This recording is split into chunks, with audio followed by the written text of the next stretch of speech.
પહેલાંના સમયમાં માટીના વાસણો જ વાપરવાનું ચલણ હતું. ખોરાક બનાવવાથી લઈને સંગ્રહ કરવા માટે પણ માટીના વાસણોનો જ ઉપયોગ કરાતો હતો. જો કે સમય જતાની સાથે અનેક ધાતુમાંથી વાસણો તૈયાર થતા ગયા. સ્ટીલ, ધાતુ, એલ્યુમિનિયમ વગેરે જેવી વિવિધ ધાતુઓમાંથી વાસણો તૈયાર થતા ગયા અને આજની પેઢી આ ધાતુના વાસણોનો જ મોટેભાગે ઉપયોગ પણ કરે છે.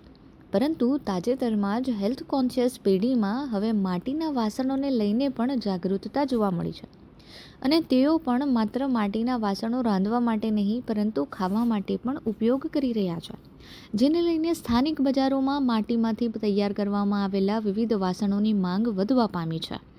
જેથી કરીને કુંભારને ત્યાં માત્ર માટીના માટલાની જ નહીં પરંતુ અવનવી અનેક માટીની વેરાયટીના વાસણોની માંગ પણ જોવા મળી રહી છે, જેથી તેને પણ તેઓ સ્ટોક કરી રહ્યા છે. મારું નામ છે આશીષ માથુકિયા. અમે પ્રજાપતિ કુંભાર છીએ, જે અમે આ બધું હાથથી બનાવી અમે આ જે ધંધો છે એ 30-35 વર્ષથી આ ચાલી રહ્યું છે. ની જનરેશનમાં અત્યારે આ બધું પહેલાની વસ્તુ અત્યારે આવી રહી છે. ઓલ્ડ ઇઝ ગોલ્ડ અત્યારે કહેવાય છે, આપણી કહેવત છે.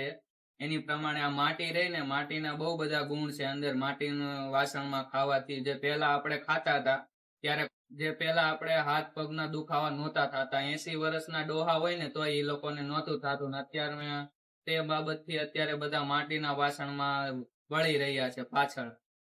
રકાબી કિટલીથી લઈને પાણીના ગ્લાસ, ડિનર સેટ છે, પછી કુકિંગ પોટ છે, ફ્રાય પાન છે. માણસ આધુનિકતા પાછળ દોડીને હવે થાકી ગયો હોય તેવું જોવા મળી રહ્યું છે. એટલે જ તો આજે 80થી 100 વર્ષ પહેલાં જે વસ્તુઓ ઘરમાં જોવા મળતી હતી એ ફરી પાછા નવા રૂપ રંગમાં અનેક ઘરમાં જોવા મળી રહી છે, જેમાં રસોડાના વાસણ પણ છે. પહેલાં માટી, પિત્તળ, સ્ટીલ, નોનસ્ટિક અને ફરી પાછો માટીના વાસણોનો સમય આવી ગયો છે, કારણ કે લોકો પોતાના સ્વાસ્થ્ય પ્રત્યે સભાન થયા છે. જેથી કરીને ખાસ કરીને માટીના વાસણોની માંગ હાલ વધવા પામી છે. માટીના વાસણો માત્ર પર્યાવરણ માટે જ અનુરૂપ નથી પરંતુ લોકોના સ્વાસ્થ્ય માટે પણ ખૂબ જ જરૂરી છે. માટીમાં પ્રાકૃતિક રીતે આલ્કલાઇન હોય છે, જે ખોરાકનું pH લેવલ જાળવવામાં ખૂબ જ મદદરૂપ થાય છે. જેથી કરીને આજકાલ બજારમાં માટીમાંથી બનેલા તવા, થાળી, વાટકી, ચમચી, ગ્લાસ, જગ, નોનસ્ટિક, કઢાઈ, હાંડી જેવી અનેક વેરાયટીની વિવિધ ચીજ વસ્તુઓ જોવા મળી રહી છે. પછી તાવડી પણ છે, જેમાં તમે તળો તો ધુમાડો ન થાય. આપણે જે નોનસ્ટિક લોઢીમાં કરીએ છીએ એલ્યુમિનિયમમાં, એ સાઈડ ઇફેક્ટ વાળું છે, બધાને ખબર છે, બરોબર. અને આ માટીનું છે જે સાઈડ ઇફેક્ટ નહીં થાય. ISI માન્ય, સરકાર માન્ય રજીસ્ટર્ડ વસ્તુ છે, એટલે તમારે એમાં કોઈ સાઈડ ઇફેક્ટ નથી થતું અને એમાં ધુમાડો પણ નથી થતો. જે તેલ, ઘી, બટર નાખો ને એ તાવડીમાં તોય ધુમાડો નથી થતો.